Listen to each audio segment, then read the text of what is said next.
There I am, in all my geriatric glory. Ooh. How is everyone doing today?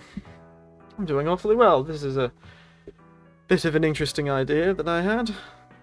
I think it's quite fun. I was recently looking at the library I use for one of my scenes. This library. I was using it. And I was sitting there and I was looking at all this old books that I'd collected over my time. You know, poetry and short stories and various other pieces of literature. And I was just feeling very nostalgic, you know? And so, I brought myself a bit of joy reading the old poems like The Road to Gundagaya and all that such. I used to study all that sort of thing back in high school. You know, you had to do a lot of that thing. I'm sure it's similar these days, but back then it was poetry and short stories, the great classics, and Australia was desperate for something that would connect them to themselves. Oh, Banjo Paterson and Henry Lawson, though not necessarily Australian. Well, I believe Paterson was born in Orange, I believe, but Lawson, I think, came overseas. Or maybe it was William T. Googe that did that. Point is, goodness, I've had to deal with a lot of these things when I was younger. So I'm going to make you all suffer through it as well. But I've made sure to choose some fun ones. And that's mostly what today's going to be about. Bit of poetry reading. I know it's not normally what people would expect from a VTuber, but this is sort of a free chat, you know. I'll read your suggestions of poetry and that sort of thing. But before anyone suggests anything, then I will be reading a few of my own, and while you get your suggestions in order, try and think of something. It doesn't even need to be a short story. It could be a meme. A meme. Let me jump back to my nighttime chat and move myself over. There we are. But yes, it could be a meme if you wanted it to. It could be anything. Just a written work that I can read out loud. Do try and keep it more appropriate, but I am fine with some raunchy or silliness. Some shenaniganery, as they say. But, yes, how are you all doing today? How has it been? Because this is not usually when I scream. I'm probably losing a few of the people I normally have because of that. But, well, it's nice to do some experiments sometimes. But I suppose I should start. What should I start with? I have a lot of books here. My face is going to snap when I get behind the camera. Get some old books. Here we are. Old Banjo Paterson. Funny fellow. I'll grab another book. Goodness. I've got to stop putting them on the floor. Old Andrew Barton Paterson. Very famous Australian, he is. Goes by Banjo. And I will be reading some of his today too. I'm not deciding if I'm going to keep this more light-hearted or go for some of the more artistic pieces, like The Man from Snowy River. He was the one most famous for waltzing Matilda as well, which is a very famous Australian song. Look, today, I'm a busy chukke. Well, it's good that you're here.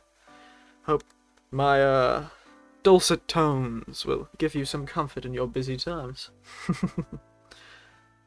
So, what should I do? There is a very funny one that I want to keep till later.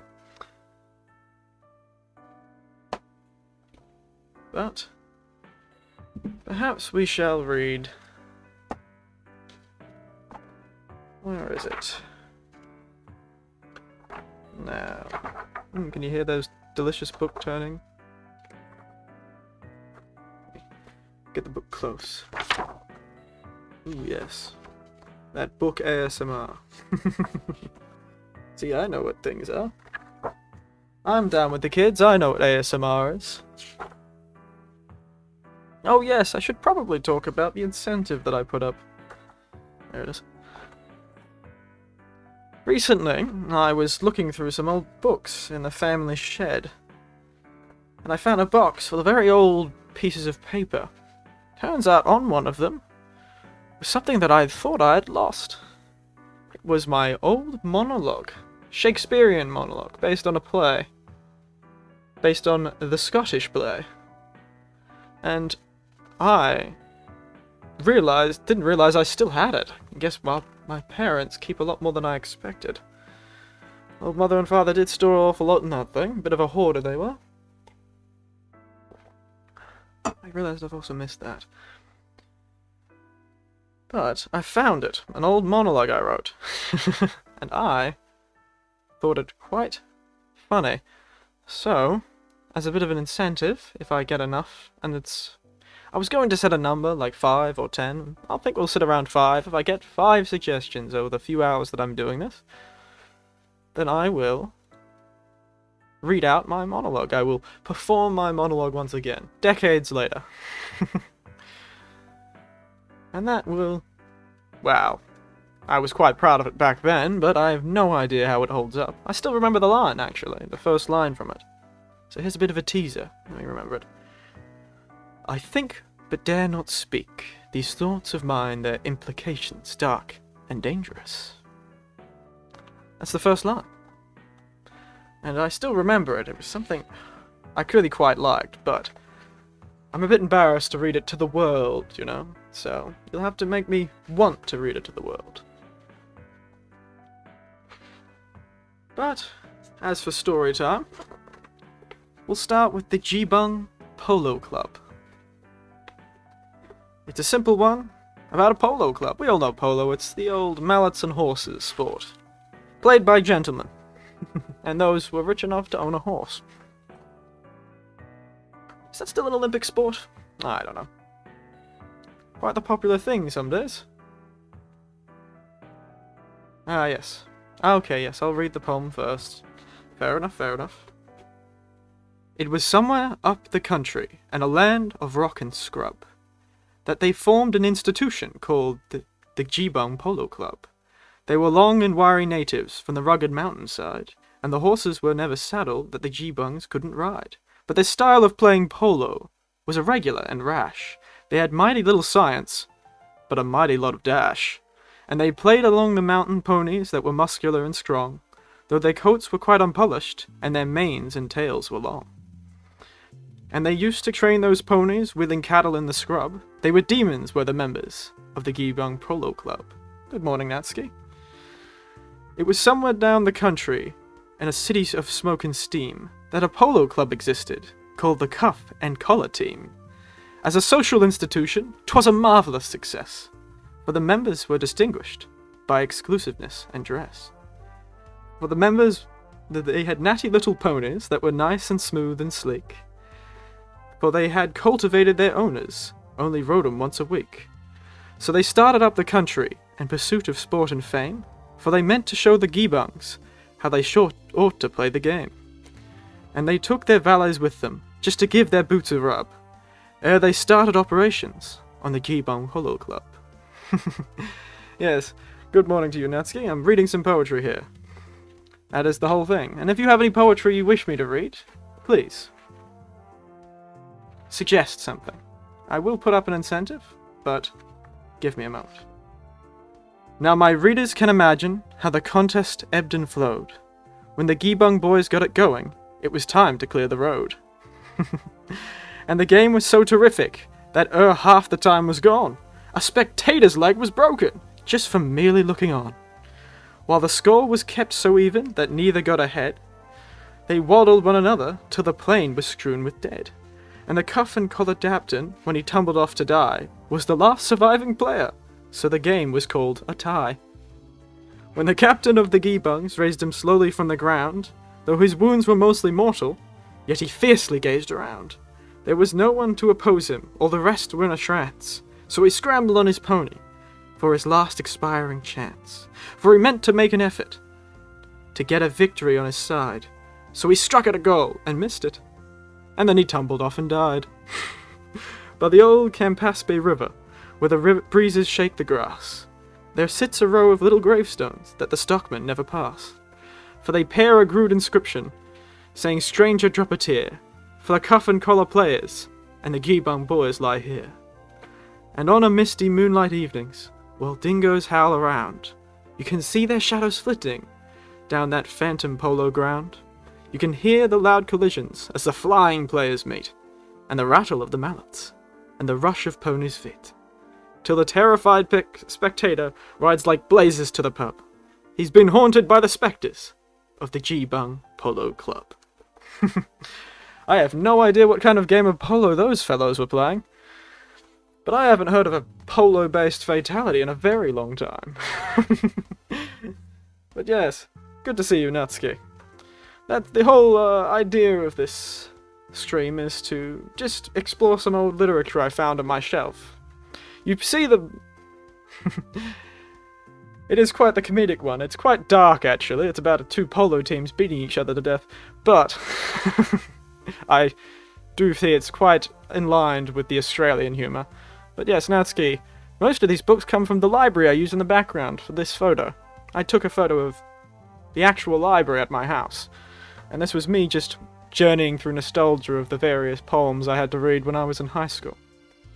And now, back to the reading room. Let me put up an incentive. Add text. You text. Ariel. Let me... This is going to get very strange. 5... pieces. 5 reading materials. Materials. And I will read my high school monologue.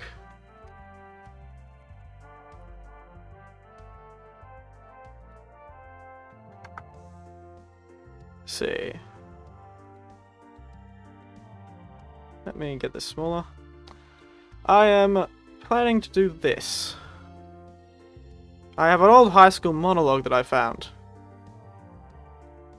And so, if you suggest enough things for me to read, be it poetry, or short stories, or memes, I know you guys like memes, I will read my high school monologue that I found.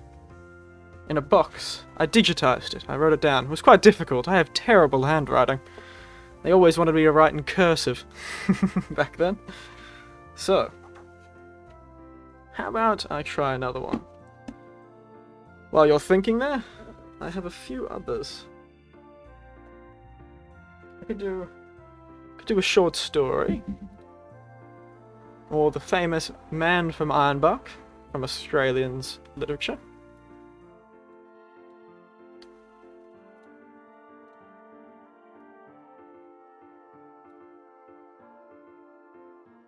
Now, the Man from Ironbark.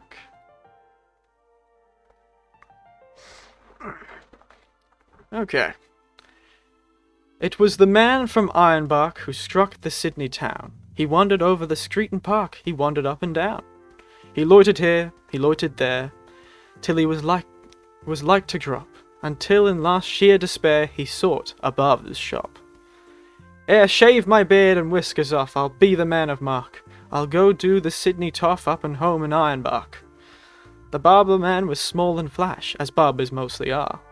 He wore a strike your fancy sash, he smoked a huge cigar. He was a humorist of note, and kept at repartee. He laid at the odds and kept it taut, whatever that might be. And when he saw our friend arrive, he whispered, "Here's a lark! Just watch me catch him all alive, this man from Ironbark." There were some gilded youths that sat along the barber's wall. Their eyes were dull, their heads were flat, they had no brains at all. To them the barber passed the wink, his dexter eyelids shut. "I'll make this bloomin' yokel think his bloomin' throat is cut." As he sloped and rubbed it, he made a rude remark. "I s'pose the flats is pretty green up there in Ironbark." The grunt was all he got All reply he got, he shaved the bushman's chin. He made the water boiling hot and dipped the razor in. He raised his hand, his brow grew black, he paused a while to gloat. Then he slashed the red-hot razor back across his victim's throat. Upon the newly shaven skin it made a livid mark. No doubt it fairly took him in, the man from Ironbark. He fetched a wild up-country yell that might wake up the dead. And though his throat he knew full well was cut from ear to ear. He struggled gamely to his feet, faced the murderous foe. "You've done me, you dog, I'm beat, one hit before I go. I only wished I had a knife, you blessed murdering shark, but you'll remember all your life, the man from Ironbark."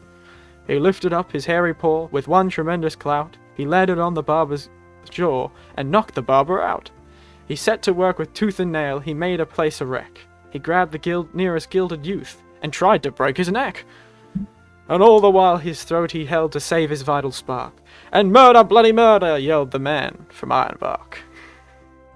Up here the man who heard the din came in to see the show. He tried to run the bushman in, but he refused to go.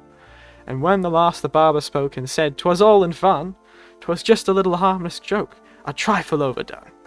"A joke," he cried, "by George, that's fine, a lively sort of lark. I'd like to catch that murdering swine some night in Ironbark." Now while the round shearing floor listening in the shearers gape, he tells the story o'er and o'er, brags of his escape. Them barbers chaps, what keeps them tote, by George I've had enough. One tried to cut me bloomin' throat, but thank the Lord it's tough. And whether he's believed or no, there's one thing to remark, that flowing beards are all the go way up in Ironbark.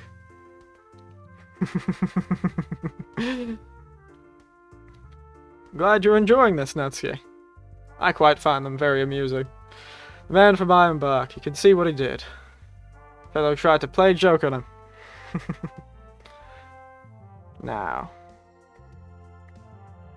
Oh yes, the bush christening! That is a very good one. This is also a Banjo Patterson one. Most of these are going to be Banjo Patterson, and most of them are going to be poetry. I do have a few short stories, one called The Loaded Dog, which is quite a lengthy one, but I'll do the bush christening first. Now. The man from Ironbark. Now, a bush christening. Do ask if you have any words you don't understand or don't know, and you want an explanation for the word.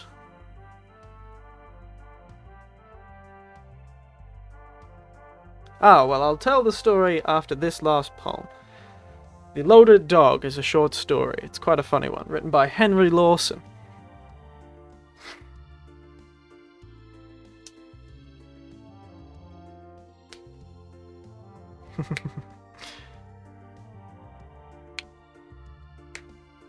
Well, let me do this one. A Bush Christening by Banjo Patterson. On the outer Baku, where churches are few, and men of religion are scanty, on a road never crossed, except by the folks that are lost, on Michael McGee had a shanty. Now this Mike was the dad of a 10-year-old lad, plump, healthy, and stoutly conditioned. He was strong as the best, but poor Mike had no rest, for the youngster had never been christened. And his wife used to cry, if the darling should die, St. Peter would not recognize him. But by luck he survived, till the preacher arrived, who agreed straightway to baptize him. Now the artful young rogue, while they held their collogue, with his ear to the keyhole was listening. He muttered in fright, while his features turned white, what the divil and all this is christening. He was none of your dolts, he had seen them brand colts, and it seemed to his small understanding, if the man in the frock made him one of the flock, it must mean something very like branding. So with a rush he set off for the bush, while tears in his eyelids they glistened. "'Tis outrageous," says he, "to brand youngsters like me. I'll be dashed if I stopped for the christening." Like a young native dog he ran to a log, and his father with language uncivil, never heeding the priest, cried aloud in his haste, "Come out and be christened, you divil." But he lay there as snug as a bug in a rug, and his parents in vain might reprove him. Till his reverence spoke, he was fond of a joke. I've a notion, he says, that'll move him. Poker, stick up the log, give the splatswin a rog. Poker manzy, don't hurt him or maim him. 'Tis not long that he'll stand, I've the water at hand. As he rushes out of this, I'll name him. Here he comes, and for shame, you've forgotten the name. Is it Patsy or Michael or Dennis? Here the youngster ran out, and the priest gave a shout. Take your chances anyhow, with McGinnis. As the howling young cub ran away to the scrub, where he knew that pursuit would be risky, the priest, as he fled, flung a flask at his hand that was labelled McGinnis's whiskey. And McGinnis McGee had been made a JP, and for one thing he hates more than sinners, to be asked by the folk who have heard of this joke, how he came to be christened McGinnis. The old priest is not so... well, he certainly liked his whiskey. Imagine that. And we think we have some bad names these days. Imagine being named after a whiskey. Well, certainly the priest loved whiskey too, old Netsky. But now, let me pull up the man from not the man from Ironbark, the Loaded Dog. This will be a bit of a long one.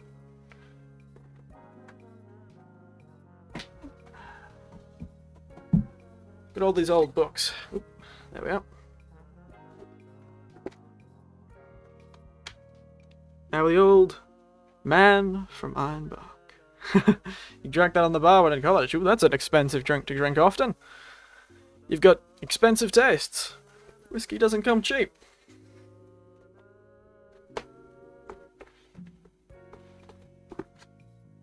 But here we go.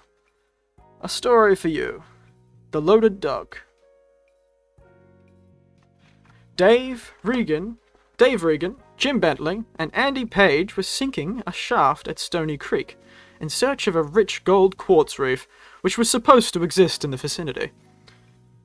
There's always a rich gold reef that's supposed to exist in the vicinity. The only question is whether it is 10 feet or 100 feet beneath the earth, and in which direction.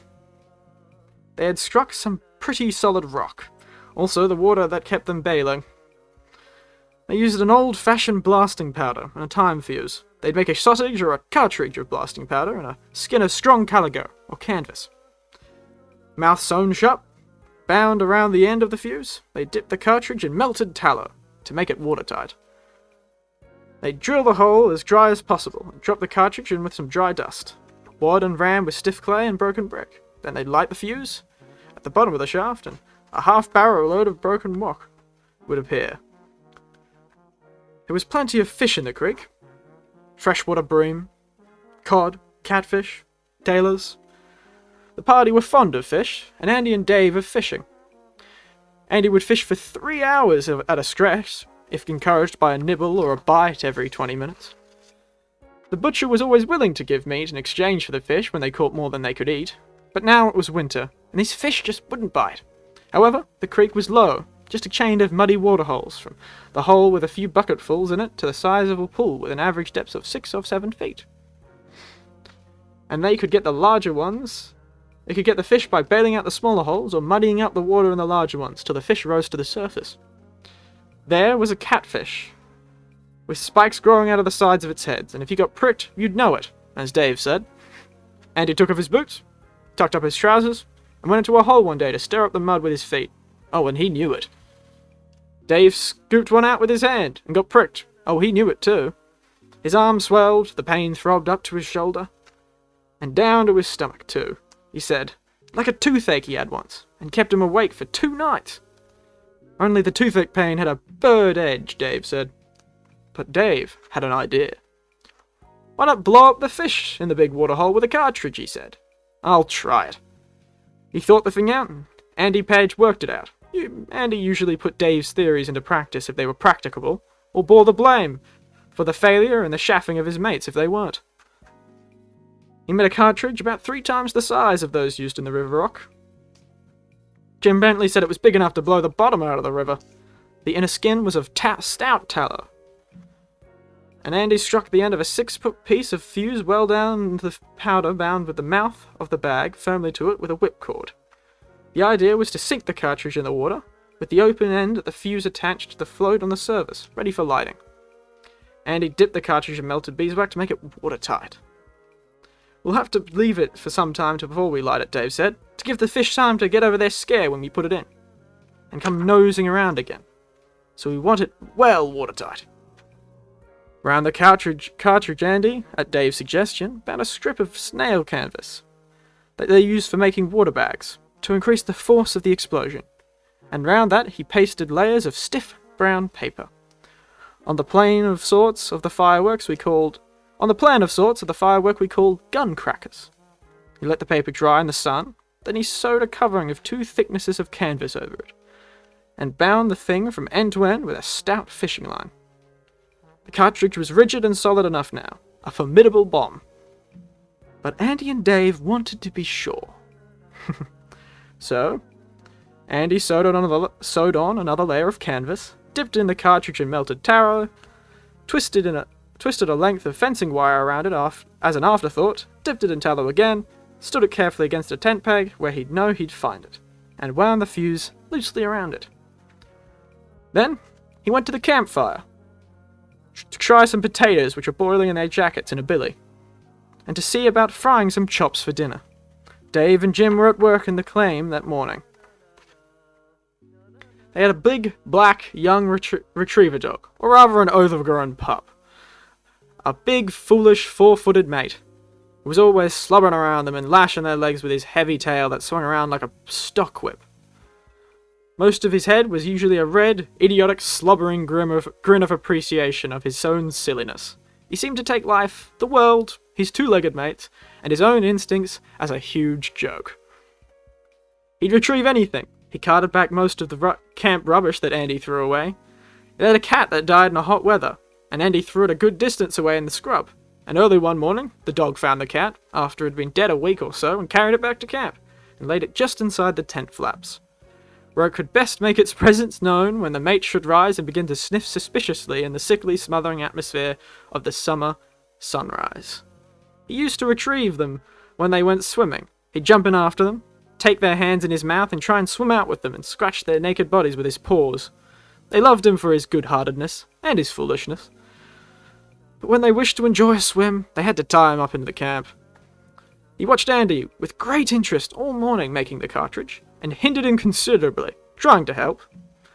But about noon he went off to the claim to see how Dave and Jim were getting on, and to come home to dinner with them. Andy saw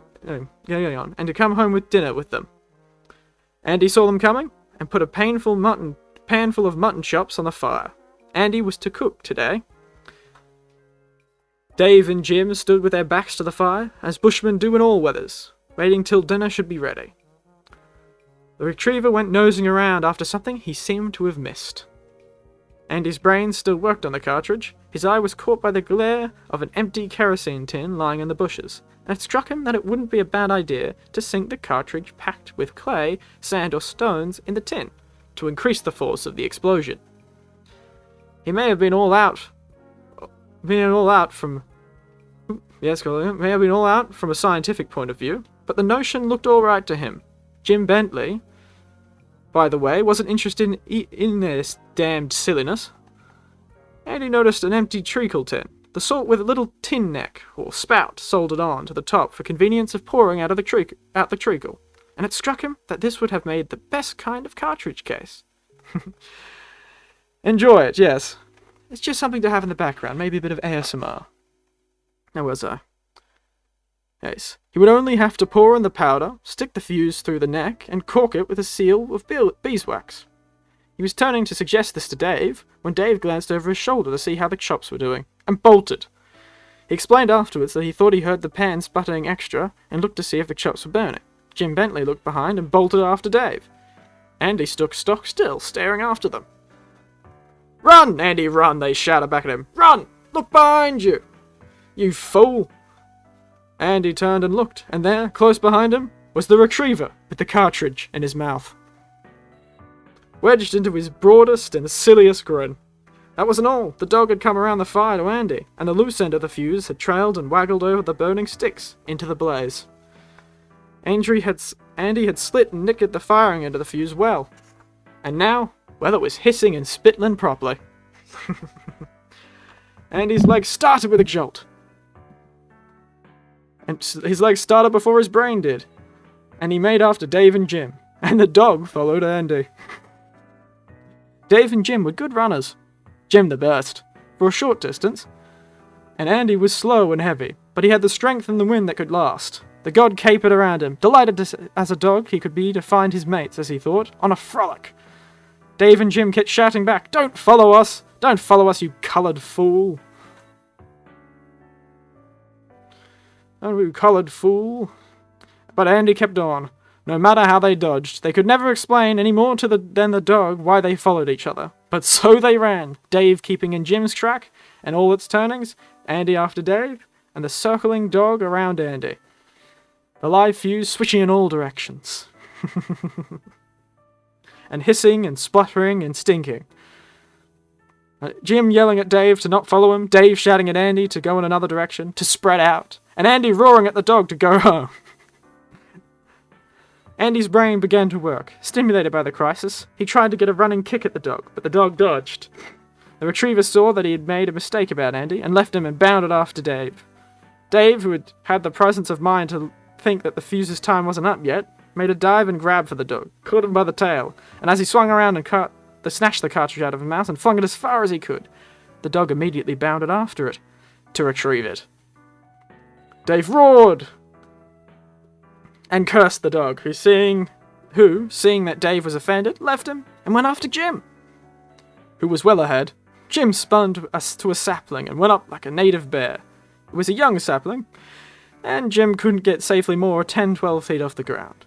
The dog laid the cartridge, as carefully as if it were a kitten, at the foot of the sapling, and capered and leaped and whooped joyously under Jim. The big pup reckoned that this was the part of the lark. He was all right now. It was Jim who was out for a spree.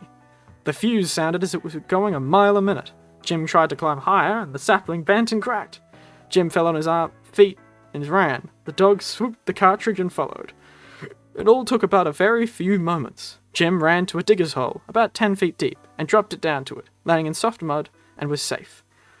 The dog grinned sardonically down on him, over the edge, for a moment, as if it was be a good lark to drop the cartridge over to Jim. "Go away, Tommy. Go away, Tommy," Jim said feebly. "Just go away."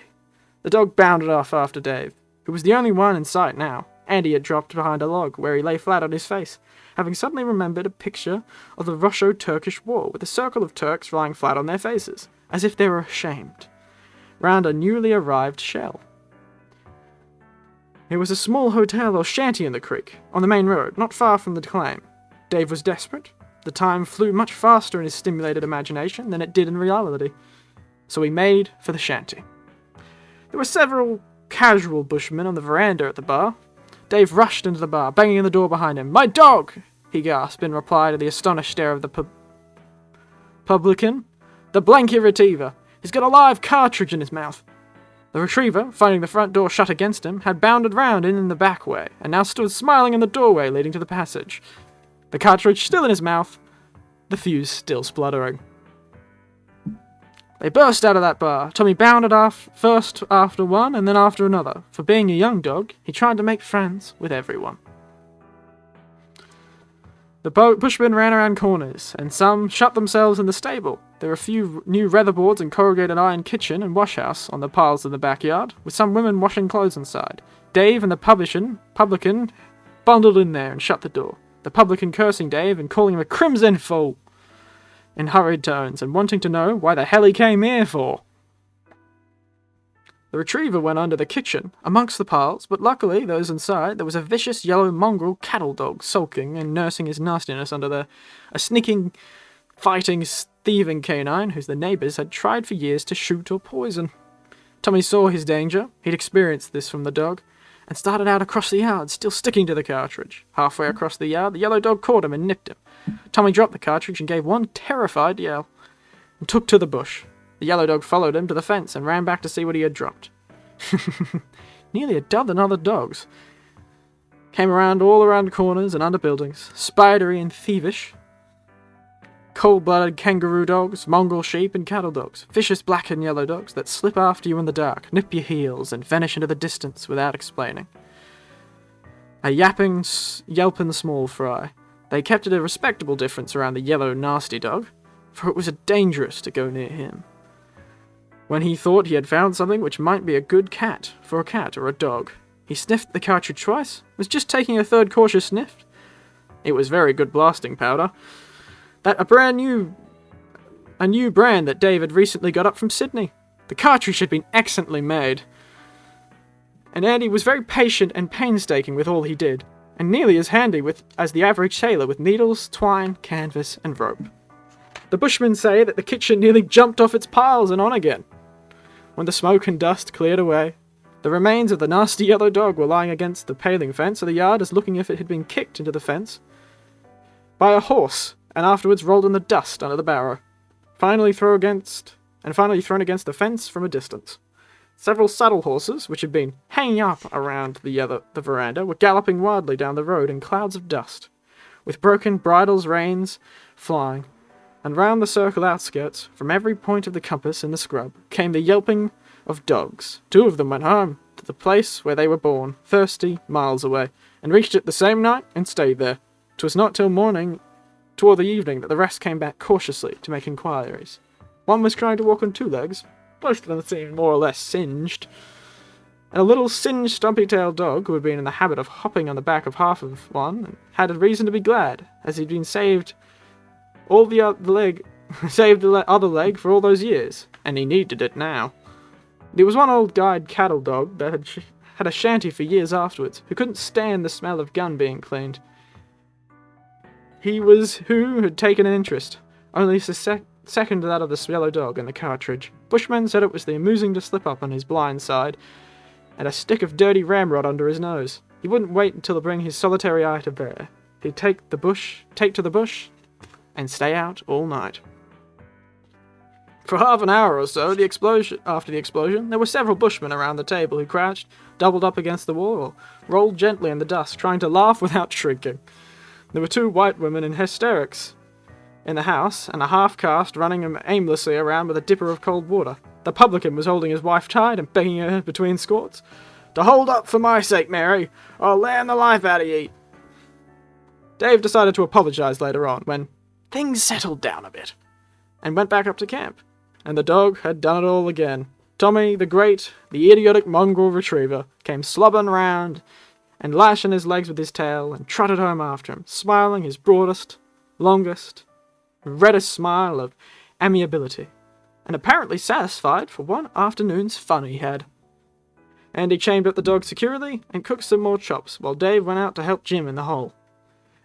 And most of this is why, for years afterwards, lanky, easygoing bushmen racing lazily past Dave camp would cry, in a lazy drawl with just a hint of the nasal twang, "Hello, Dave! How's the fishing getting on? Hey, Dave?" So was the story of the loaded dog. Quite a long one, that one. Now, scratching my nose. Good fun. Probably one of my favorites. Such a stupid story. Oh, good God. Such a silly story. Sorry, my nose is quite itchy. I'm just gonna drink some of my tea.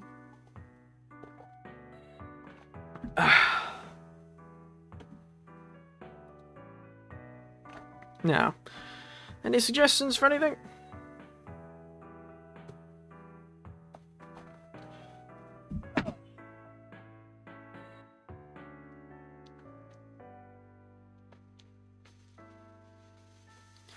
Now, there's a few I'd want to read, but they're quite politically steeped, unfortunately. So I don't know if it's the most intelligent idea, but they are very good. The land of now or never.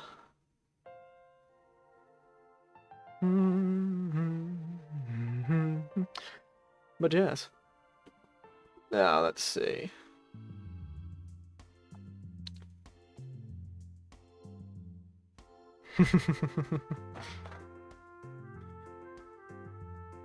There is a very good one by a fellow named William T. Thomas Googe called Blank, the Great Australian Adjective.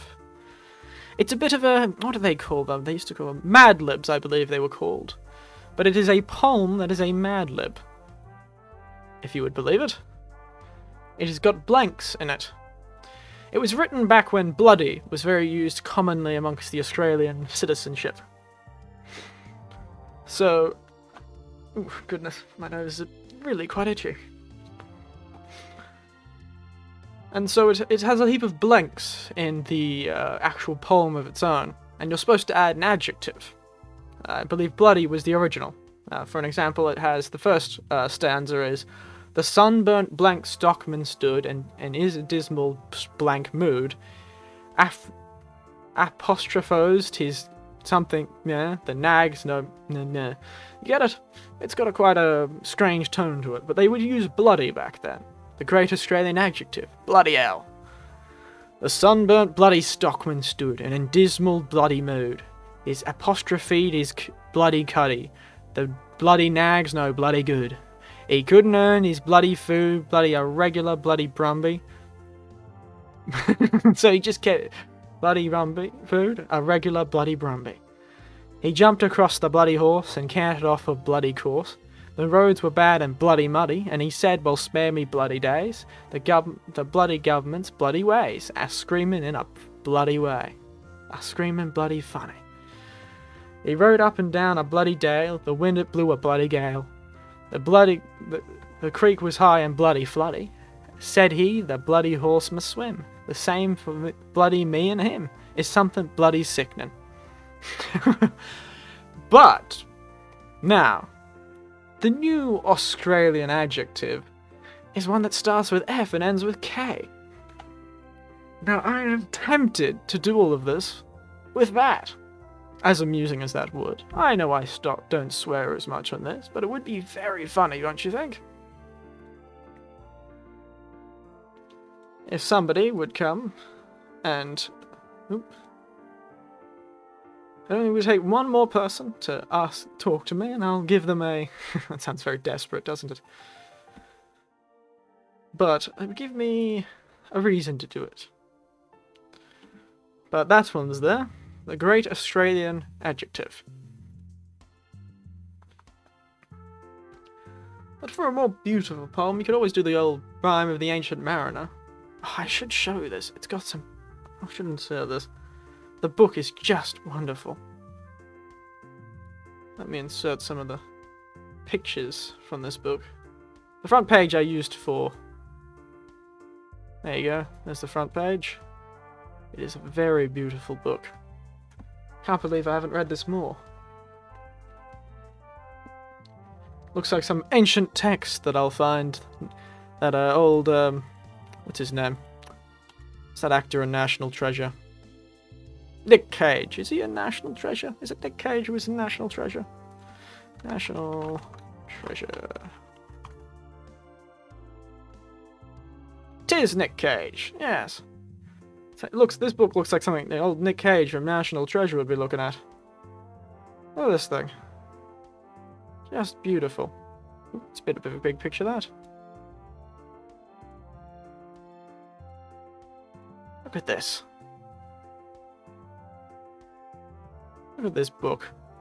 Goodness gracious. What company was it made by? I think it said something London. I have no idea where I managed to acquire this from. Probably my parents acquired it at some point. George Tharp and Co. London. Quite beautiful. So I might read a few excerpts from that if I feel like it. Ooh, goodness. But I'm having quite a bit of fun just reading out a lot of this poetry. Ooh, goodness. Ah, hell. Oh, hell knows. What is that? My beard is tickling my nose or something. But let's go with a bit more. No.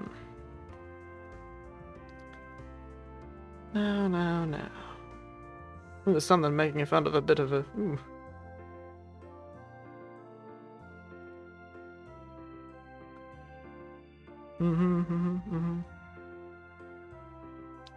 Now.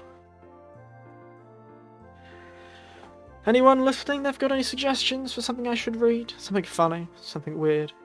I believe that very, very long joke about the snake. That's a very funny one.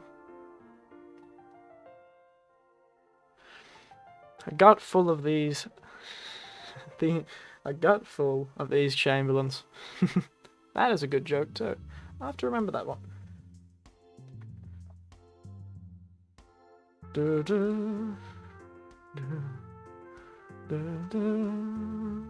What song is playing right now? I've put my 3 songs on the background. My background songs that rarely ever get used, so it's a bit good to have them. Oof.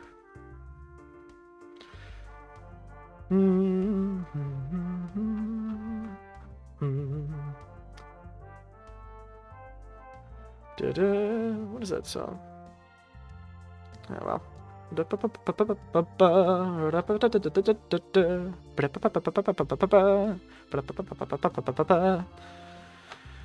Oh, I'm just looking at the tale of the Ancient Mariner. Maybe I should read it from the book. The old rhyme of the Ancient Mariner. I call it the tale of the Ancient Mariner, but it is the rhyme. 7 parts. The arguments. It's such a nice book. Beautiful book. I really love this thing. The art is spectacular.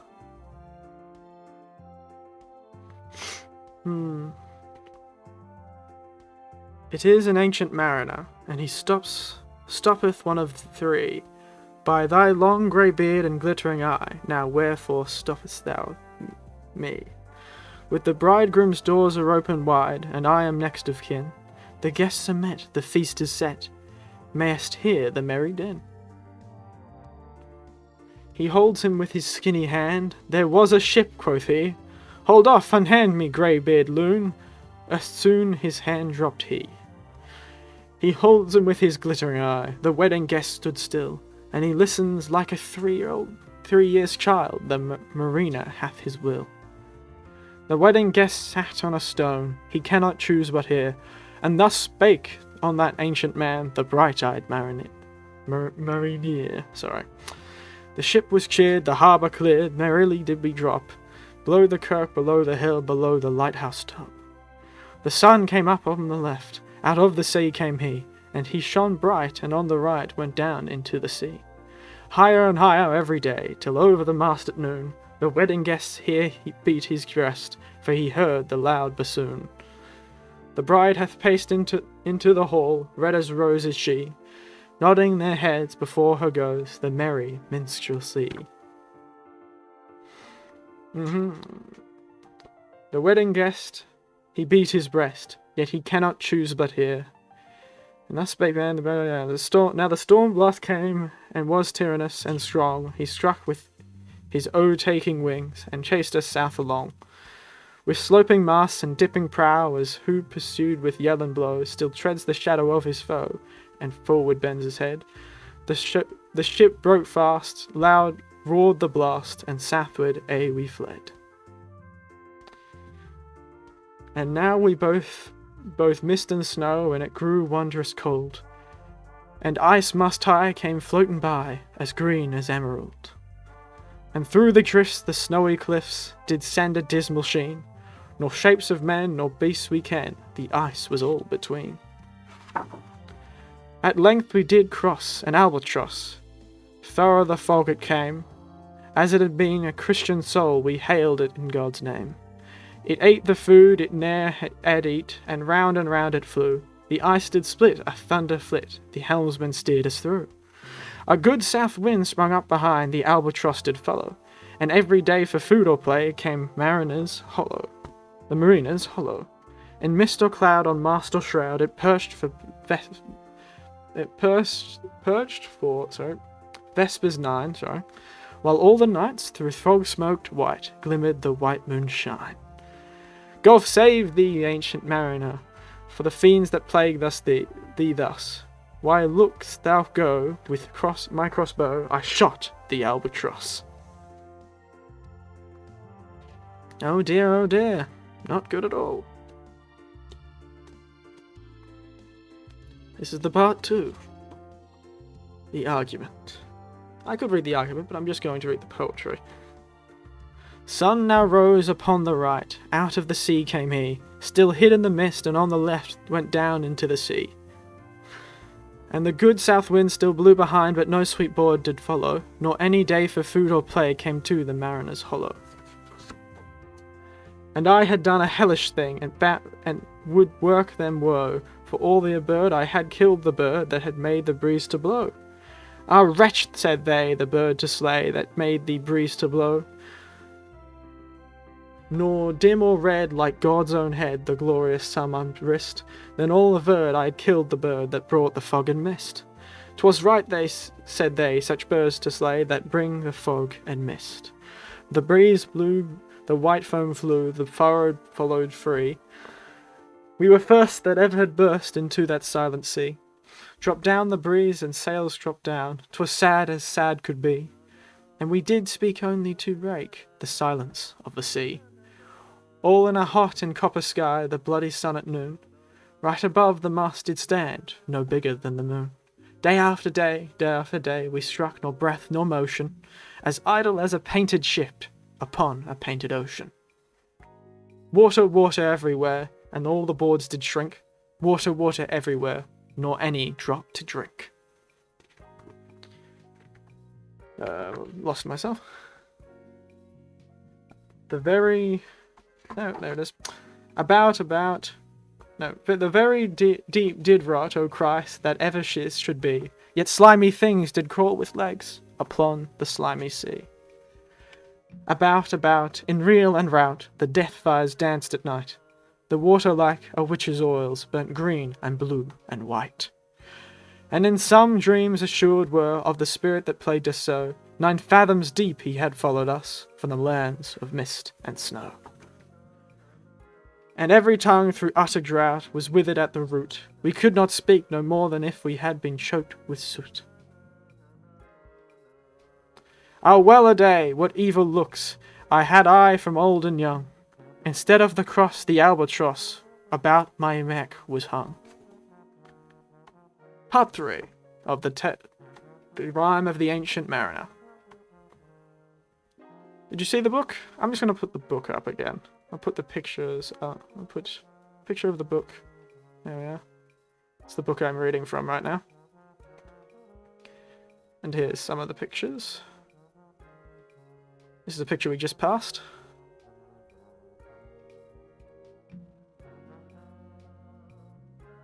Let me just transform, rotate, clockwise. There we are. It's a beautiful book. It's got all these wonderful paintings in it. So I'm just going to keep that up. Now, there passed a weary time. Each throat was parched and glazed each eye. A weary time, how glazed each weary eye. When looking westward, I beheld a something in the sky. At first it seemed a little speck, and then it seemed a mist. It moved and moved, and took at last a certain shape, I wist. A speck, a mist, a shape, I wist, and still it neared and neared. As if it dodged a water sprite, it plunged and tacked and veered. With throats unslacked, with black lips baked, we could not laugh nor wail. Through utter drought, all dumb we stood. I bit my arm and sucked the blood, and cried, "A sail, a sail!" With throats unslacked, with black lips baked, agape they heard me call. Grey mercy they did, for joy did grin, and all at once their breath drew in, as they were drinking all. See, I cried, she tacks no more, hither to work us wheel. Without a breeze, without a tie, she steadles with an upright keel. The western wave was all aflame, the day was well nigh done. Upon us, almost upon the western wave, rested the broad bright sun, when that strange shape dove suddenly betwixt us and the sun. and straight the sun was flecked with bars, heaven's mother did send us grace. As if it brought a dungeon grate he peered, with broad and burning face. Now. Alas, thought I, and my heart beat loud, how fast she nears and nears! Are those her sails that glance the sun, like restless gossameres? Are those her ribs through which the sun did peer as through a grate? And is that woman all her crew? Is that a death? And there are two? Is death that woman's mate? Her lips were red, her looks were free, her locks were yellow as gold.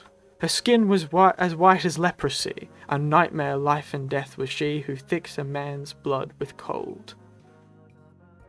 The naked hulk came alongside, the twain were casting dice.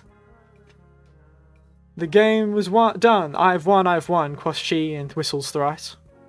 The sun's rim dips, the stars rush out, at once the strides come the dark, with far-heard whisper o'er the sea, off the shot the spectre bark. We listened and looked sideways up, fear at my heart as at a cup, my lifeblood seemed to sip. The stars were dim, and thick the night, the steersman's face by his lamp gleamed white. From the sails the dew dripped, would climb above the eastern bar, the horn moon with one bright star, within neither the tip. One after one, by star-dogged moon, too quick to groan or sigh, each turned his face with ghastly pang, and cursed me with his eye. 4 times 50 living men, and I heard nor sigh nor groan, with heavy thump and lyseth lump they dropped down one by one. Their souls did from their bodies fly, they fled to bliss or woe, and every soul passed me by, like the whiz of my crossbow. Part 4. Funeral Hearts. This wonderful little tale. Quite depressing, but it is a beautiful one. For the next part, I'll put up a new picture.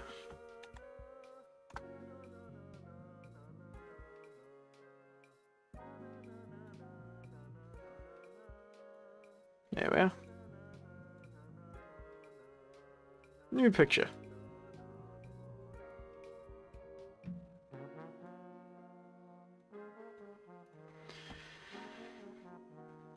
Fear thee, ancient mariner, I fear thee thy skinny hand, and thou art long and lank and brown as is the ribbed sea sand. I fear thee and thy glittering eye, thy skinny hand so brown. Fear not, thou wedding guest, this body drop not down. Alone, all alone, alone on the wide, wide sea, and never a saint took pity on my soul in agony. The many men so beautiful, and they all dead did lie, and 1,000 slimy things lived on, and so did I. I looked upon the rotting sea, and drew my eyes away. I looked upon the rotting deck, and there the dead men lay. I looked to the heaven and tried to pray, but or never a prayer had gushed, a wicked whisper came, and made my heart as dry as dust. I closed my lids and kept them closed, and the balls like pulses beat, for the sky and the sea and the sky lay like a load on my weary eye, and the dead were at my feet. The cold sweat melted from their limbs, nor rot nor reek did they. The look with which they looked on me had never passed away. An orphan's curse would drag to hell a spirit from on high, but oh, more terrible than that is the curse of a dead man's eye. 7 days, 7 nights, I saw that curse, and yet I could not die. The moving moon went up the sky, and nowhere did abide. Softly she was going up, and a star or two beside. Her beams bemocked the sultry main, like April hoarfrost spread. But where the ship's huge shadow lay, the charmed water burned away a still and awful red. Beyond the shadow of the ship, I watched the water snakes. They moved in the tracks of shining white, and when they reared, the elfish light fell off in hoary flecks. Within the shadow of the ship, I watched their rich attire, blue glossy green and velvet black, they coiled and swarmed, and every track was flash of golden fire. O happy living things, no tongue their beauty might declare. A spring of love gushed from my heart, and I blessed them unaware. Sure my kind saint took pity on me, and I blessed them unaware.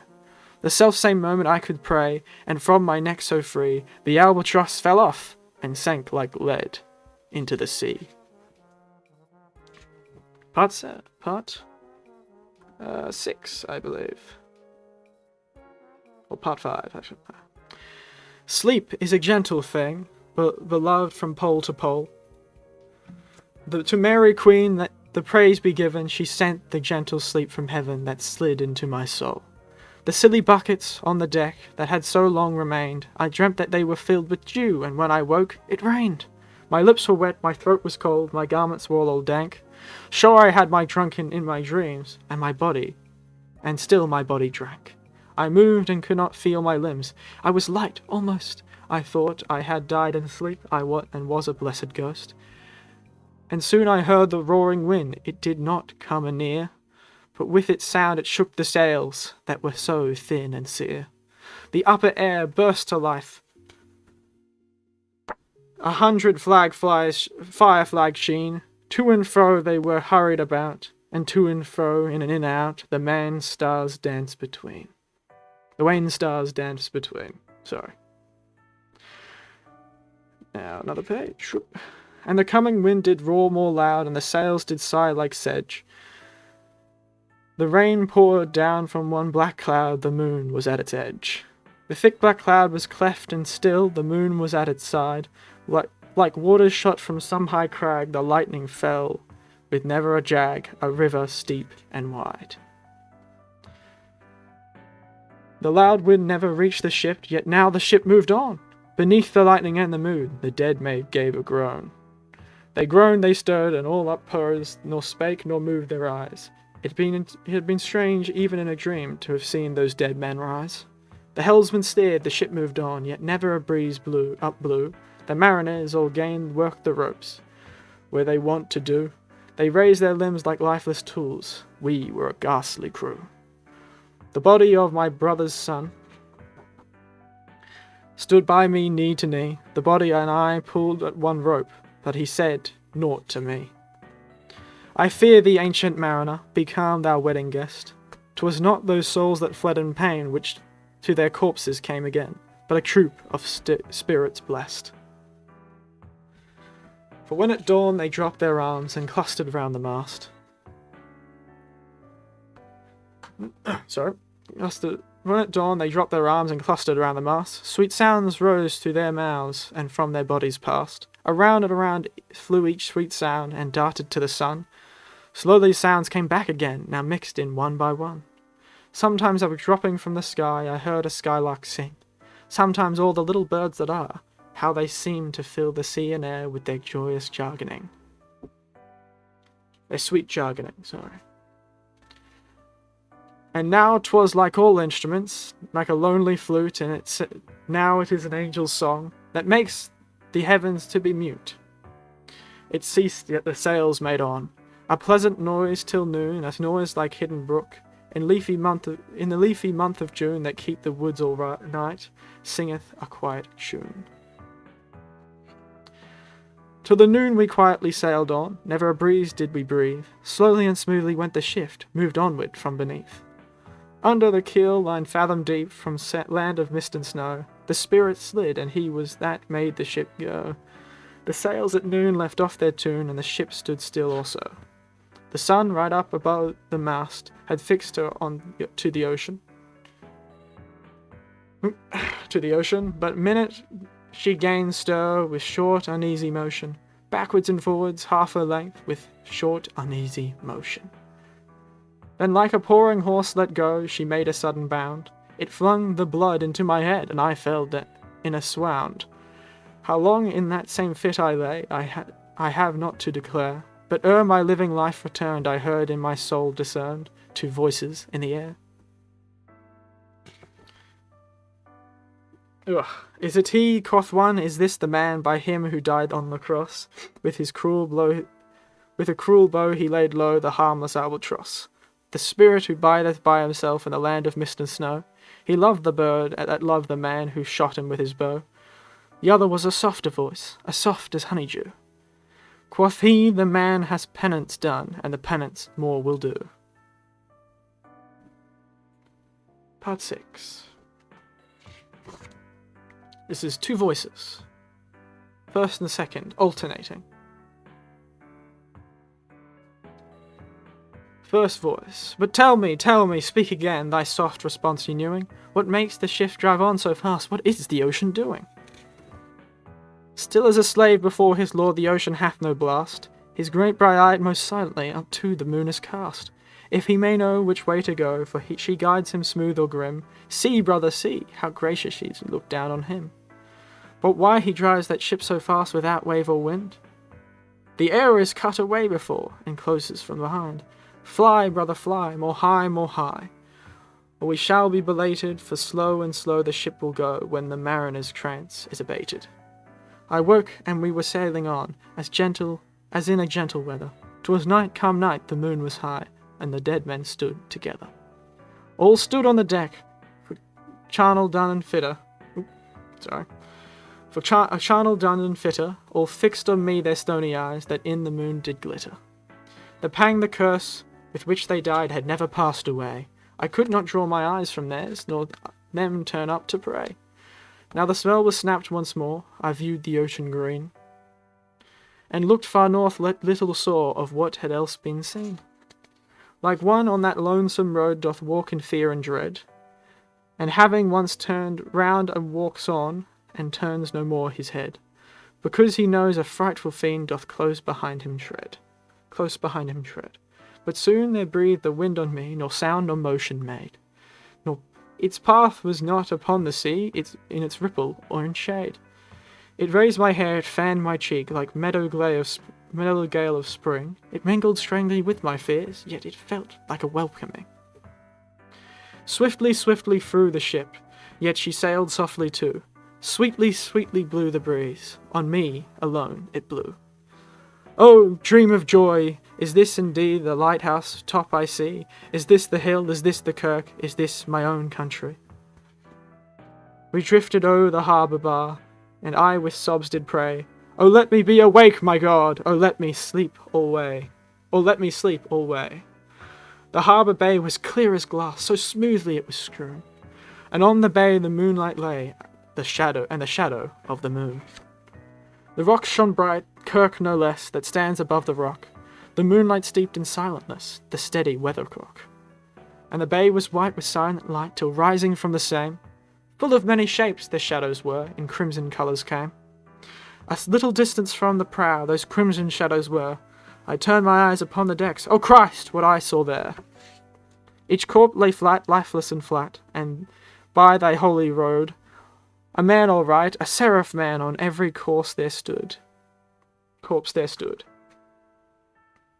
This seraph band each waved his hand, it was a heavenly sight.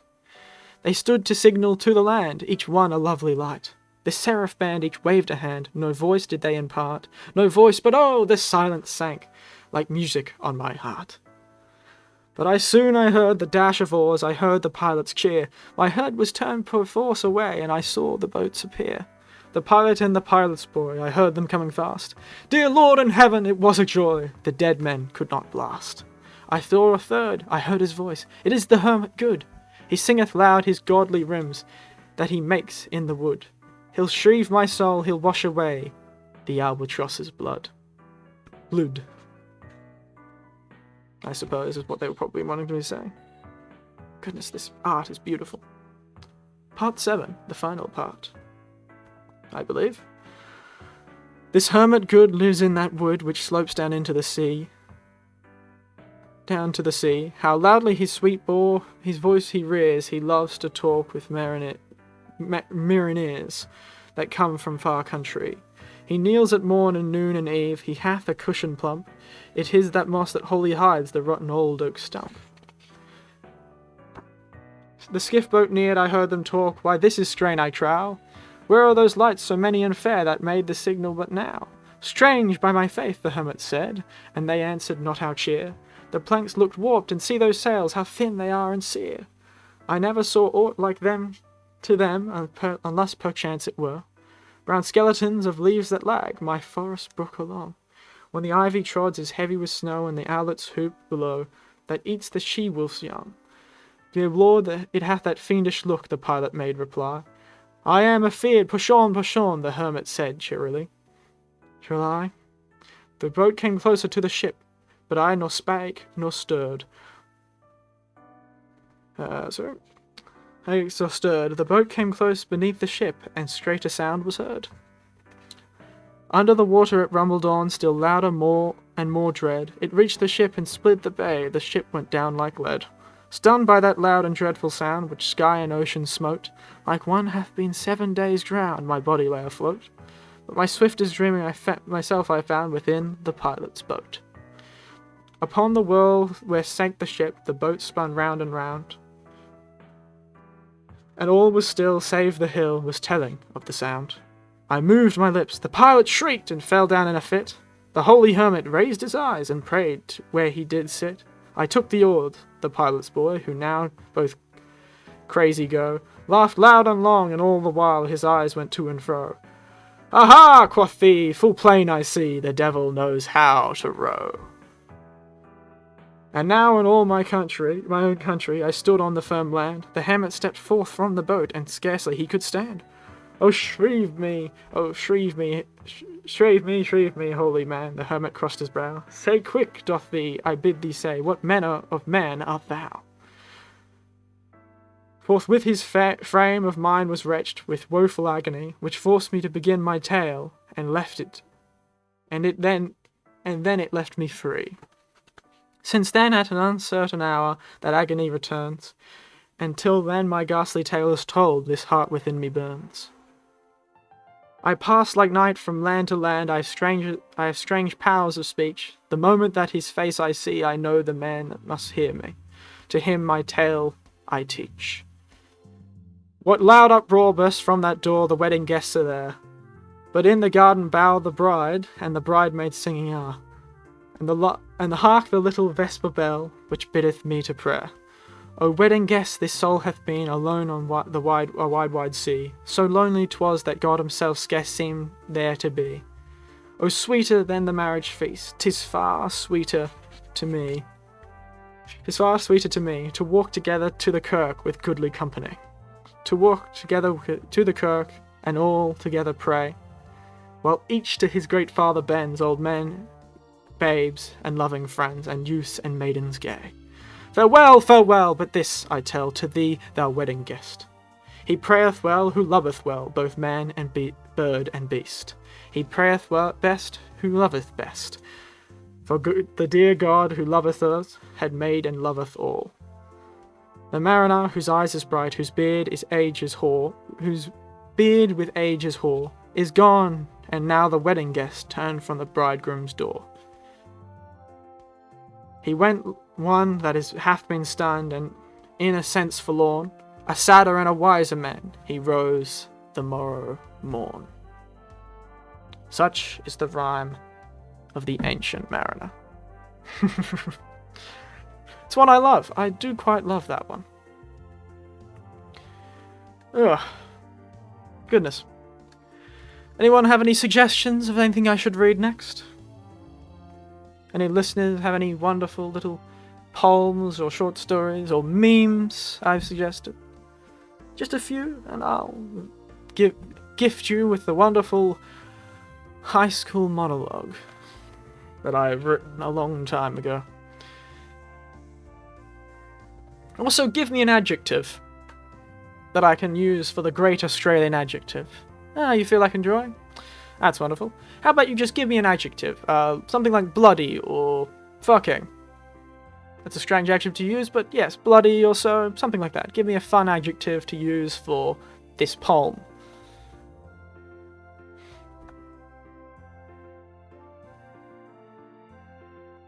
Like what is it?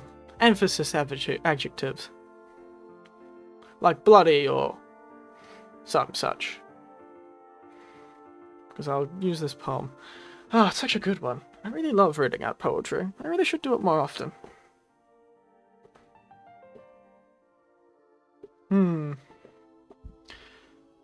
Oh well. I'll just use bloody. I do want to use the F word, but I'll keep it a bit more fan. I did just use it just before, but I'll get rid of these two pictures of the tale of the Ancient Mariner. And now, the Great Australian Adjective. The bloody sun... I'm going to speak in a very Australian accent. The sunburnt bloody stockman stood, and in a dismal bloody mood. The apostrophe his bloody cuddy, the bloody nag's no bloody good. He couldn't earn his bloody food, a regularly bloody brumdy. He jumped across the bloody horse, and cantered off of bloody course. The roads were bad and bloody muddy. Said he, well spared me bloody days, the bloody government's bloody ways are screaming bloody funny. He rode up hill down bloody gale, the wren it blew a bloody gale. The creek was high and bloody floody. He said the bloody horse must swim, the same for bloody me and him. It is something bloody sickening.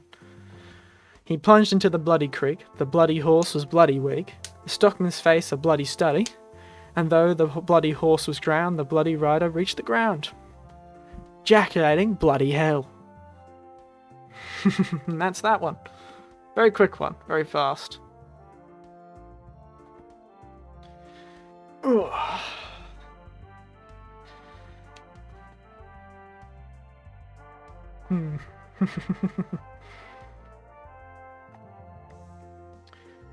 Now, let me see if I can't find some famous ones.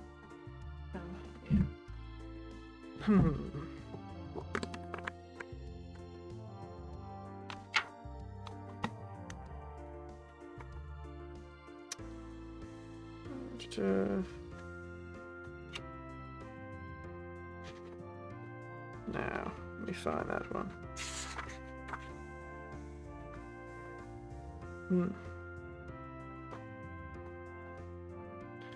Now here's more of a sentimental one, done by Henry Lawson as well, called Faces in the Street.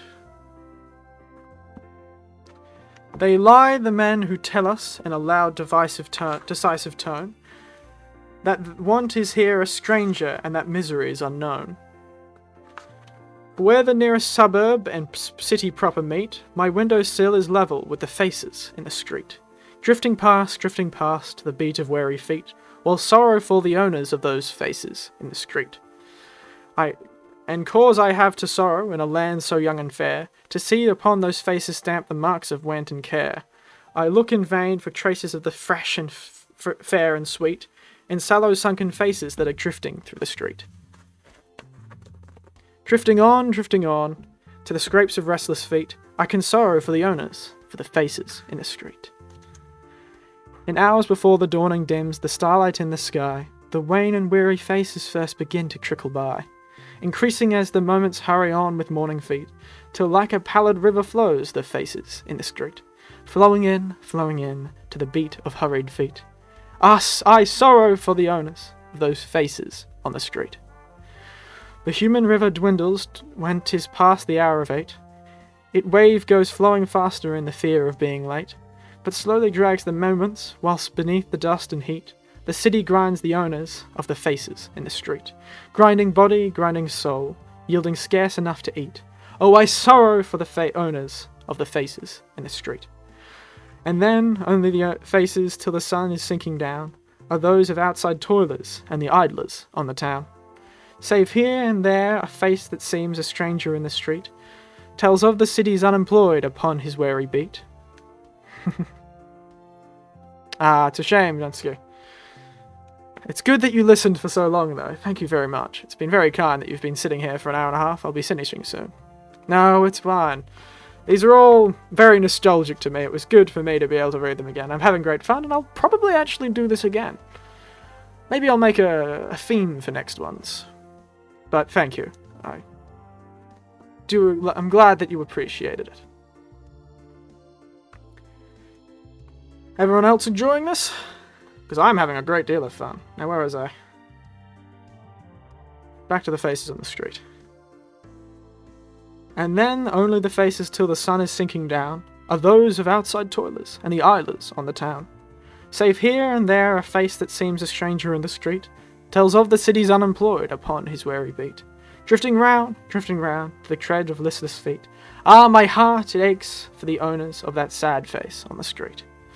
And when the hours on lagging feet have slowly dragged away, and sickly yellow gaslights rise to mock the glowing day, and then the flowing past my window like a tide in its retreat, again I see the pallid stream of faces on the street, ebbing out, to the drag of tired feet, while my heart is aching dumbly for the faces on the street. Now all is blurred, and smirched with vice the day's sad pages end, for while the short large hours toward the longer small hours trend, with smiles that mock the wearer, with words that half entreat, Delia pleads for custom at the corner of the street, sinking down, the battered wreck by temper's speed, a dreadful thankless trade is her, that woman of the street. But ah, to dreader things than these our fair young city comes, for in its heart are growing thick the filthy dens and slums, where human form shall rot away in sties for swine unmet, and ghostly faces shall be seen unfit for any street, rotting out, for the lack of air and meat, in dens of voice and horror that are hidden from the street. I wonder what the apathy of wealthy men endure, were all the windows level with the faces of the poor. Ah, Memon slave, your seas shall knock, your hearts in terror beat, when God demands a reason for the sorrows of the street. Wrong things and bad things, the sad things that we meet, in the filthy lane and alley, and the cruel and heartless street. I left the dreadful corner, where the steps are never still, and sought another window overlooking gorge and hill. But when the night came dreary with the driving rain and sleet, they haunted me, the shadows of those faces on the street. Flitting by with noiseless feet, and with the cheeks but little paler than the real ones on the street. Once I cried, O God Almighty, if thy might doth still endure, now show me in a vision for the wrongs of earth a cure. And lo, with all the shops shuttered, I beheld a city street, and in the warning distance heard the tramp of many feet, coming near, to a drum's dull distant beat, and soon I saw the army that was marching down the street. And like a swollen river that was broken bank and wall, the human flood came pouring with the red flags over all, and kindled eyes a-blazing bright with revolution's heat, and flashing swords reflecting rigid faces in the street, pouring on, to a drum's loud threatening beat, the war hymns and the cheering of the people in the street. And so 'twill while the world goes rolling round in its course, the warning pen shall write in vain, the warning voice shall grow hoarse. But not until the city feels the red revolution's feet shall its sad people miss a while the terrors of the street. The dreadful everlasting strife for scarcely clothes and meat, in that pent track of living death, is the cruelty of the street. I suppose it was about the time the rise of that sort of thought was quite common. I can't remember when that spread to Australia, but of course that was referring to communism, actually, as you can tell, the Red Revolution. I do not know when that poem was written, but it's quite a dramatic one. Speaking of a more dramatic poem, perhaps I should read one of the Banjo Patterson ones. Or perhaps I should finally read that old monologue. Well, maybe next time. I'll keep that one for next time. Maybe I'll do a monologue special. Read monologues.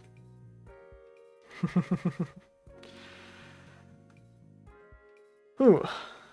As long as you're all enjoying yourselves, do tell me if you are. And again, suggestions are welcome.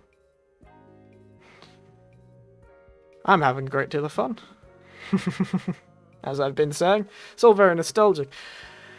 Anyone here have experience of doing this sort of analysation of poetry? I did quite a bit of wartime poetry.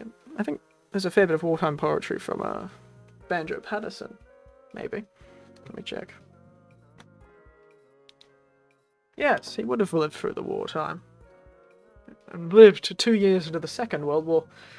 Forgot how long he lived. No. Banjo Patterson. Let me choose one of the more famous ones from him. You could always do Waltzing Matilda. Sing a whole Waltzing Matilda. Waltzing Matilda. I'm having a Waltzing Matilda with me. And he stands and he watched and waited by the billing bowl.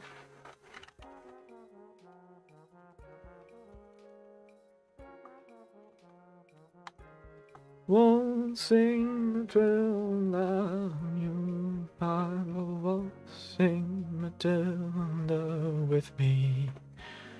And he stands and he watched and waited by the billabong.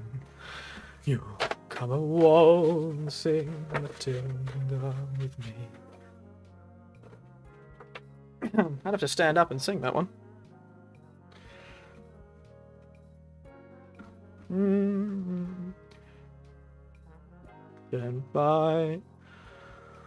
Camped by a billabong under the shade of a coolabah tree, and he sang as he waited till his billy boiled. You come a waltzing Matilda with me. Waltzing Matilda, waltzing Matilda, you come a waltzing Matilda with me. And he sang. But yes, I should probably set up a singing thing before I start singing random songs.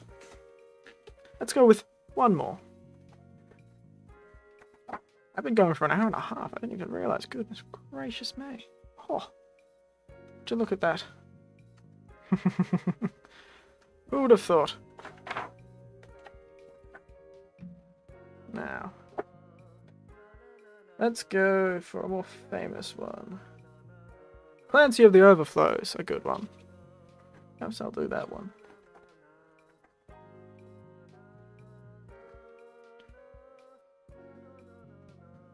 Here we go. Old Clancy of the Overflow. A very, very famous one. Maybe I'll do this one, and then I'll do... Oh, I'm sorry. I'll read a few more poems for you, and if you have any to suggest to me, I'll do it. And maybe you'll be lucky enough, if you suggest me enough, perhaps I'll do the monologue. It's a bit of a shame, though, but here I am. YouTube is a bit strange. Now, Clancy of the Overflow, another famous Australian one. I had written him a letter, which I had, for want of better, knowledge sent to where I met him down at Lachlan years ago. He was shearing when I knew him, so I sent the letter to him. Just on spec, addressed as follows, Clancy of the Overflow. And an answer came direct in writing unexpected, and I think the same was written with a thumbnail dipped in tar. 'Twas his shearing mate who wrote it, and verbatim I will quote it. Clancy's gone to Queensland droving, and we don't know where he are. In my wild eccentric fancy vision come to me of Clancy, gone a droving down the Cooper, where the western drovers go. As the stockmen slowly stinging, the Clancy ride behind them singing, for the drover's life is pleasures that the town folk never know.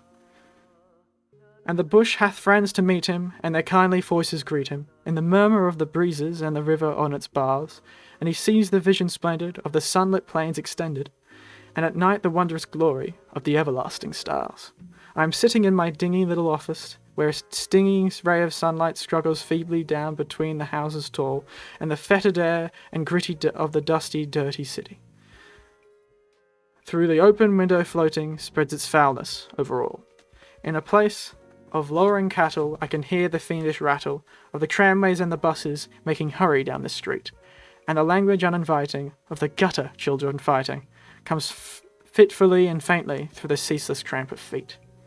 The hurrying people daunt me, and their pallid faces haunt me, and they shoulder one another in their rush and nervous haste, with their eager eyes and greedy, their stunted forms and weedy, for the town folks have no time to grow, they have no time to waste. And I somehow rather fancy that I'd like to change with Clancy, like to take a turn at droving where the seasons come and go, while he faced the round the eternal of the cash book in the journal, but I doubt he'd suit the office, Clancy of the Overflow. There you go.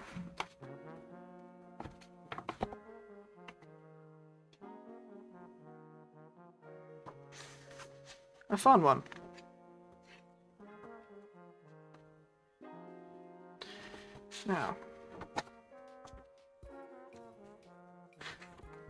That was a poem by a very famous Australian, probably one of the most influential and famous Australian writers of short stories and poetry. Poets. Andrew Banjo Patterson. His nickname is Banjo. It's called Clancy of the Overflow. I did the whole Tale of the Ancient Mariner earlier. I should have turned on DVR so you could have listened to it, Uber. You should really go back and listen to that one. It's very beautiful, and I looked at the book. I showed pictures of the book that I read, The Tale of the Ancient Mariner, from the Rime of the Ancient Mariner. It's a very beautiful book. Should have a look. Pull up the picture again. Look at this thing. Look how nice it is. Look at this beautiful book. It's so amazing. Oh, Captain, oh, Captain. Now, let me show you some of the pictures. Which one did I like? Let's go with this one. It's quite big. Let me make it smaller. Gigantic. Oh dear. Somehow I managed to click both of them. Look at it. Holds him with his skinny hand, there was a ship, quoth he. Hold off, unhand me, greybeard loon. So soon his hand dropped he. He holds him with his glittering eye, the wedding guest stood still, and listens like a 3 years child, the mariner hath his will. The wedding guest sat on a stone, he cannot choose but hear, and thus spake on that ancient man, the bright-eyed mariner. There you go. Yes, once you get used to it, you can read it quite well. It has got some quite difficult font, but the whole thing's in it, and it also has a lot of very beautiful pictures throughout the book, and arguments for each part. Each section has an argument explaining what's happening. His shipmates cry out against the ancient mariner for killing the bird of good luck, but when the fog is cleared off, they justify the same and thus make themselves accomplices in the crime. It's a very, very good one. Now, you suggested, "Oh, Captain, my Captain." That's a good monologue. Oh, Captain, my Captain. Captain. By Walt Whitman. Let's see if I can read this one properly. Ah, it's quite a short one. "Oh, Captain, my Captain, our fearful trip is done. The ship has weathered every wrack, the prize we sought is won. The port is near, the bells I hear, the people all exulting, while follow eyes the steady keel, the vessels grim and daring. But oh heart, heart, heart, oh the bleeding drops of red, where on the deck my captain lies, fallen, cold and dead. Oh Captain, my Captain, rise up and hear the bells. Rise up, for you the flag is flung, for you the bugle trills. For you bouquets and ribbon wreaths, for you the shores are crowding. For you they call the swaying mass, their eager faces turning. Here, Captain, dear father, this arm beneath your head. It is some dream that on the deck you've fallen, cold and dead. My Captain does not answer, his lips are pale and still. My father does not feel my arm, he has no pulse nor will. My father does not feel my arm, he has no pulse nor will. The captain is anchored. The ship is anchored safe and sound. Its voyage closed and done. From fearful trip, the victor ship comes in with object won. Oh, exult, O shores, and ring, O bells! But I, with mournful tread, walk the deck my captain lies, fallen, cold, and dead. There you go. That's a very nice one.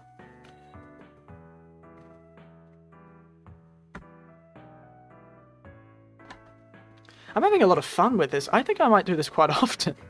I might run out of poetry, but goodness, I love this. It was a very interesting one in the Anthology of Australian Literature. I can't find it again, though. At a very strange tilt. I'll have to take a picture of it at some point.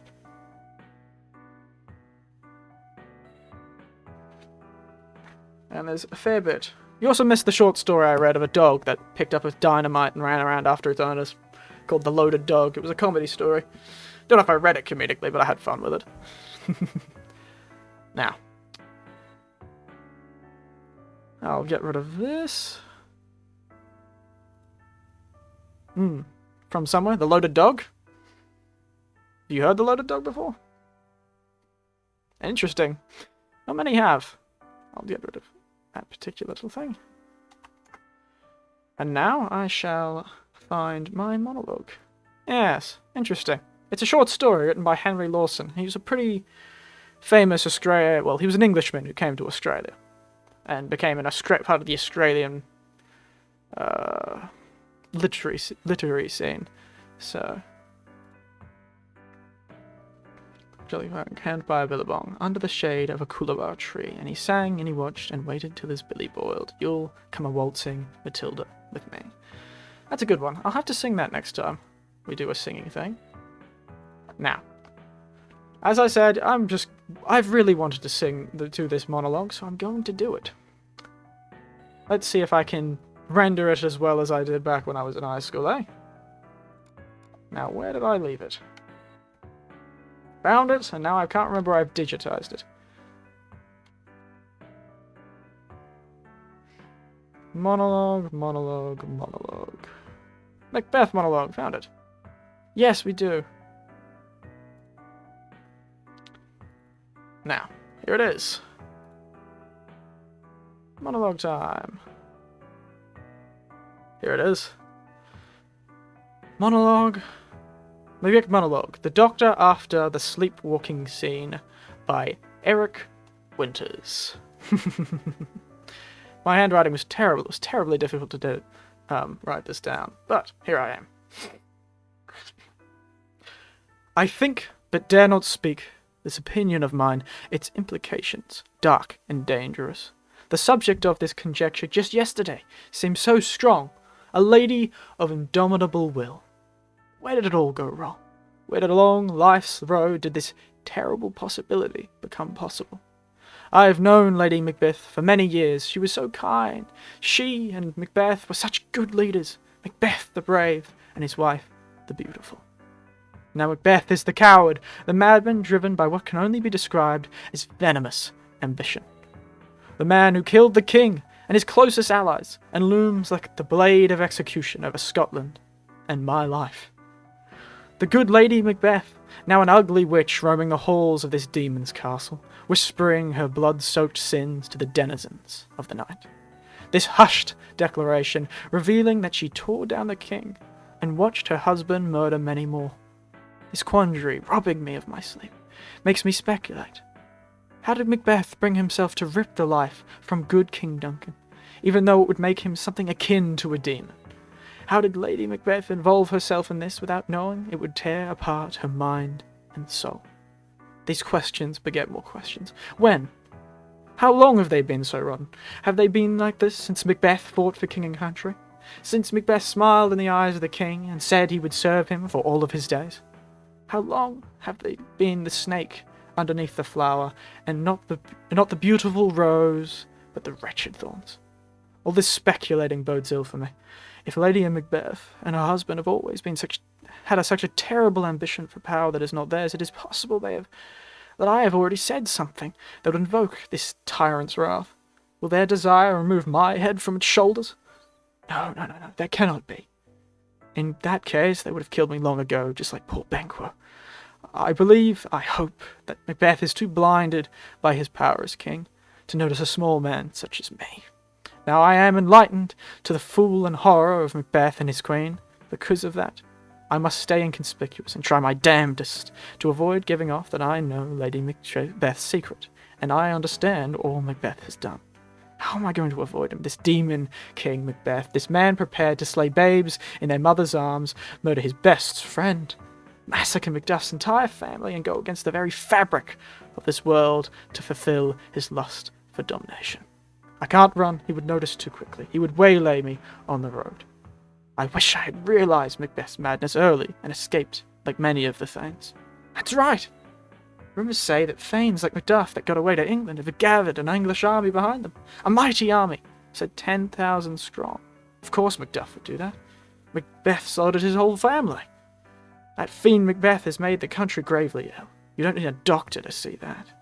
The people are starving, the crops are failing, the weather is foul.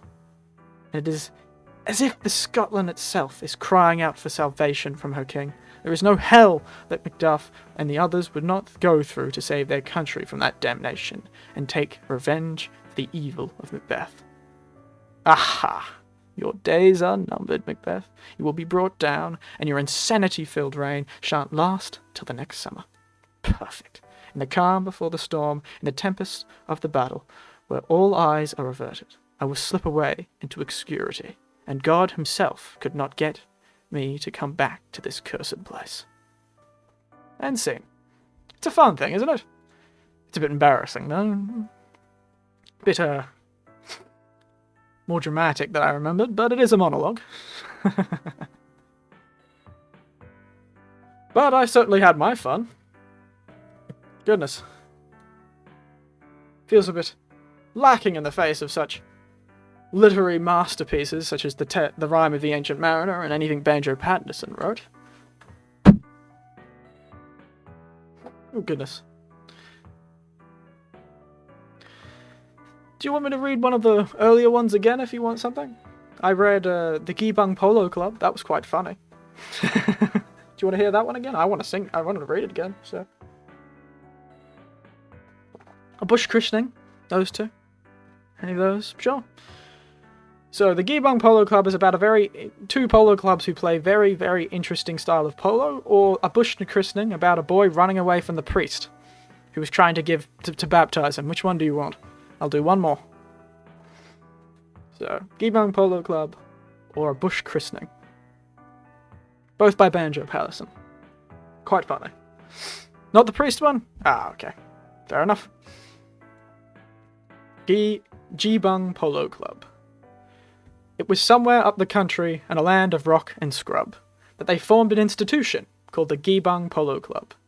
They were long and wiry natives from the rugged mountainside, and the horse was never saddled the Gibangs couldn't ride. But their style of playing polo was irregular and rash. They had mighty little science, but a mighty lot of dash. And they played on mountain ponies that were muscular and strong, though their coats were quite unpolished, and their manes and tails were long. And they used to train those ponies wheeling cattle in the scrub. They were demons, were the members of the Gibang Polo Club. It was somewhere down the country, in a city smoke and steam, that polo club existed, called the Cuff and Collar Team. As a social institution, 'twas a marvellous success, for the members were distinguished by exclusiveness and dress. They had natty little ponies that were nice and smooth and sleek, for their cultivated owners only rode 'em once a week. For they started up the country in pursuit of sport and fame, for they meant to show the Gibangs how they ought to play the game. And they took their valets with them, just to give their boots a rub, ere they started operations on the Gibang Polo Club. Now my readers can imagine how the contest ebbed and flowed. When the Gibang boys got it going, it was time to clear the road. And the game was so terrific that ere half the time was gone, a spectator's leg was broken, just from merely looking on. For they waddied one another, till the plain was strewn with dead, while the scores was kept so even that they neither got ahead. And the Cuff and Collar captain, where he tumbled off to die, was the last surviving player, so the game was called a tie. Then the captain of the Gibangs raised him slowly from the ground, though his wounds were mostly mortal, yet he fiercely gazed around. There was no one to oppose him, all the rest were in a trance, so he scrambled on his pony for a last expiring chance, for he meant to make an effort to get victory to his side. For he meant to make it, so he struck at a goal, and missed it, then he tumbled off, and died. By the old Camp Caste River, where the breezes shake the grass, there's a little row of gravestones that the stockmen never pass. For they bear a crude inscription, saying, "Stranger, drop a tear, for the Cuff and Collar players, and the Gibang boys lie here." On misty moonlight evenings, while the dingoes howl around, you can see their shadows flitting down that phantom polo ground. You can hear the loud collisions as the flying players meet, and the rattle of the mallets and the rush of ponies' feet, till the terrified spectator rise like blazes to the pub. He's been haunted by the spectres of the Gibang Polo Club. Good God, what a game of polo that would have been. Imagine. Yep. They played such an intense game. Imagine playing such an intense game of soccer that they literally died. Yes. Yes. They played a game of polo in which they murdered each other. Yes, that is the whole point of it. Yes, Uber. It is confusing. But yes, the Gearbong Polo Club are all dead. And so is the Cuff and Collar team.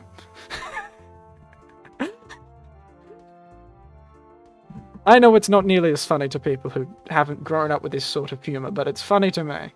It's so ridiculous. Amusing rather than funny, I suppose, but it is a very funny one. Yep, and those are the comedic ones. Yes, it's sort of a bit kung fu-y, I suppose.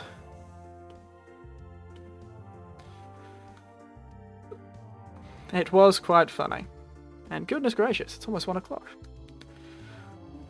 But yes, I thought it was quite fun. Been drinking tea. Had quite a good time today. I never thought I could get through 2 hours of this and have some fun. Goodness, I have to do this again. I'm just gonna read, I'm reading the Bush Christing. Sorry, I just have to read it again. It's very funny. One more, just one more. I'll never stop at this point. It'll be my first 6-hour-long stream. On the outer Baku, where churches are few, and men of religion are scanty, on a road never crossed, except by folks that are lost, one Michael McGee had a shanty. Now this Mike was the dad of a 10-year-old lad, plump and healthy and stoutly conditioned. He was strong as the best, but poor Mike had no rest, for the youngster had never been christened. And his wife used to cry, "If the darling should die, St. Peter would not recognize him." But by luck he survived till the preacher arrived, who agreed to straightway baptize him. Now the artful young rogue, while they held their collogue, with his ear to the keyhole was listening, and he muttered in fright, while his features turned white, "What the devil is all this in christening?" He was none of your dolts, he had seen them brand colts, and it seemed to his small understanding that if a man of the frock made him one of the flock, it must mean something very like branding. So away with a russ, he set off for the bush, while the tears in his eyelids they glistened. "'Tis outrageous," says he, "to brand a youngster like me. I'll be dashed if I stop to be christened." Like a young native dog, he ran into a log, and his father, with language uncivil, never heeding the priest, cried out in his haste, "Come out and be christened, you devil!" But he lay there as snug as a bug in a rug, and his parents in vain might reprove him, till his reverence spoke. Well, he was fond of a joke. "I've a notion," says he, "that'll move him.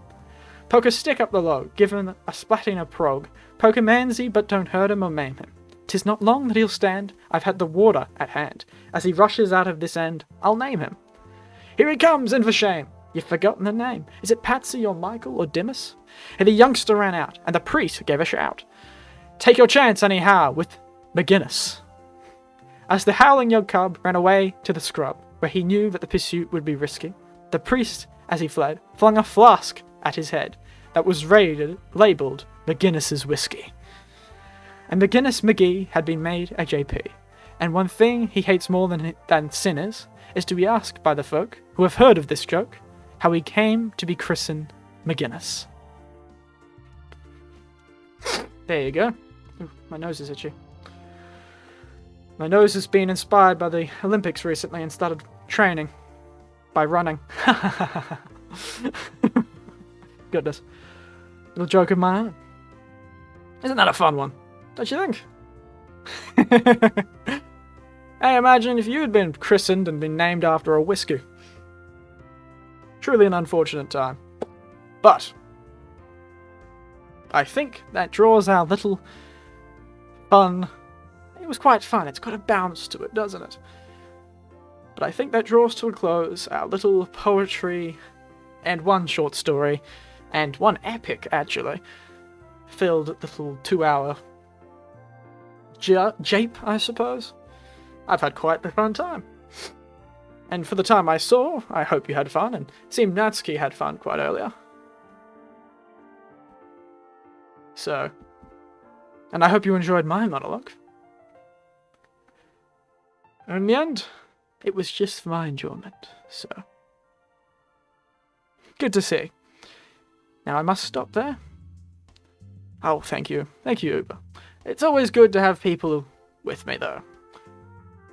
I'm almost talking myself raw like this, actually. Goodness.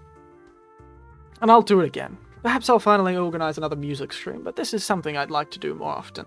I wish I could get some people to tell me their favourite stuff, and maybe next time I'll do some dramatic readings of memes and the like. There are a lot of funny reading memes, I'm sure. Oh goodness, my nose is very itchy.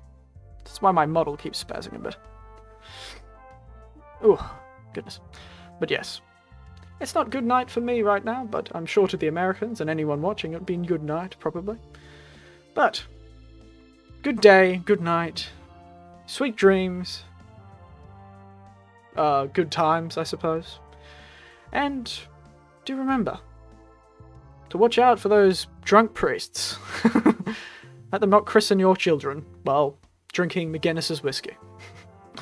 It's been good, and I've had a wonderful time. Au revoir. I don't know why I always end my streams with au revoir.